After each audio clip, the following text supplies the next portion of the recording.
কাছে সবচেয়ে বেশি যে শিবির রক কাটে, আসলে এই জিনিসটা মনে হয় একটা মানে অযৌক্তিক, আর এটা কোনো মনে করেন ভিত্তি নাই, ভিত্তিহীন একটা বিষয়। তো আগে ওভাবে পাবলিশ হয়নি, আর আমরা ওভাবে জানতে পারিনি এই বিষয়গুলো নিয়ে।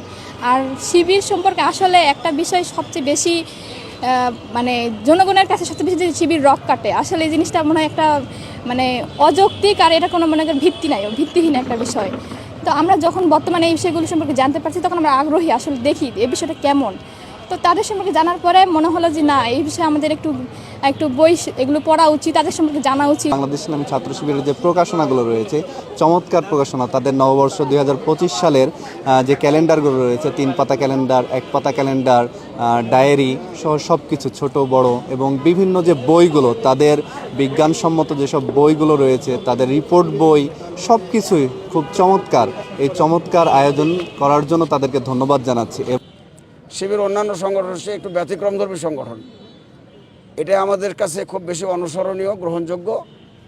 যে শিবিরের আদর্শ মূলত কোনো ব্যক্তির কোনো আদর্শ নয়, কোনো ব্যক্তির মতবাদ নয়, অথবা আধুনিক কোনো তন্ত্রমন্ত্র নয়। শিবির হচ্ছে আমাদের যিনি স্রষ্টা, যিনি জমিনের মালিক, আকাশের মালিক, সেই যিনি আমাদেরকে সৃষ্টি করেছেন, সে আল্লাহ তাআলারই প্রদত্ত বিধানের তার অনুসরণ করে। আজকে শিবির সম্পর্কে এবং জামাত সম্পর্কে যে ধোঁয়াশা ছিল, আমাদের সম্পর্কে যে মিথ্যাচার করা হয়েছিল, এটা আজকে কেটে গেছে।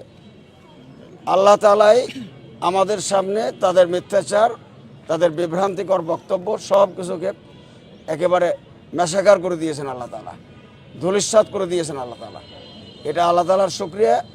শিবিরকে এই রং দিয়েই, এই কথা বলে, এই ট্যাগ লাগিয়ে যে শিবির জঙ্গিবাদ, সন্ত্রাসী, এমনকি কোরআন হাদিসের বইকে জেহাদি বই বলা হতো, তাফসিরকে জেহাদি বই বলা হতো। জিহাদ তো আল্লাহর নির্দেশ, আল্লাহর বিধান। জিহাদ তো করা আল্লাহর পক্ষ থেকে ফরজ করে দেওয়া হয়েছে। আর বলা হতো যে তারা জিহাদি বইপত্র পড়ে, মানে কোরআন হাদিসটাকেই বলা হতো এটা জঙ্গিবাদী সংগঠন, জঙ্গিবাদী বই, জঙ্গিদের বই। এটা সম্পূর্ণ মিথ্যাচার ছিল। আল্লাহ তাআলা এটা পরিষ্কার করেছে, শুধু আমরা না, আমাদের বিরোধী যারা, আজকে তাদের কাছেও পরিষ্কার হয়ে গেছে যে শিবির একটা সত্য অনুসারী এবং নিষ্ঠাবান সংগঠন, যাদের চাওয়া পাওয়া আল্লাহর সন্তুষ্টি ছাড়া অন্য কিছু নয়।